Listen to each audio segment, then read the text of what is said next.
নমস্কার বন্ধুরা, আমি এবার আজকে আপনাদের একটি ৫ টাকা কয়েন দেখাতে নিয়ে এসেছি। এই কয়েনটি হলো ১৯৯৫ সালে অষ্টম বিশ্ব সম্মেলনের তামিল সম্মেলনের স্মরণে ৫ টাকার একটি মুদ্রা।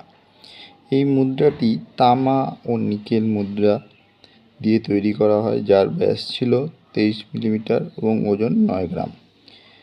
এর বিপরীত দিকে রয়েছে সন্ত তিরুবল্লীপুরমের প্রতিকৃতি। এটা যিনি একাধারে তামিল ভাষায় বিভিন্ন কবি সুরদাপার ছিলেন, ঠিক আছে, এবং তামিল ভাষা সম্পর্কে তার অগাধ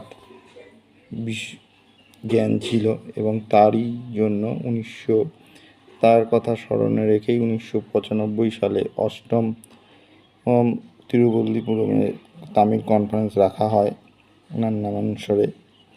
এবং এই কয়েনটি বোম্বাই ও নয়ডা দুটি মিন্ট থেকেই প্রকাশিত করা হয়। এই কয়েনটি দেখুন। এছাড়াও এই কয়েনের মধ্যে ১ টাকা ২ টাকার কয়েনও আপনারা ছাপা দেখতে পাবেন। এটি আমার ৫ টাকার একটি কয়েন, দেখুন,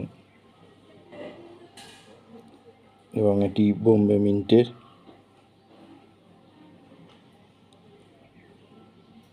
কয়েন এটা।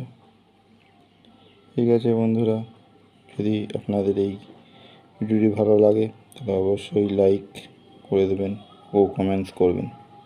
ধন্যবাদ।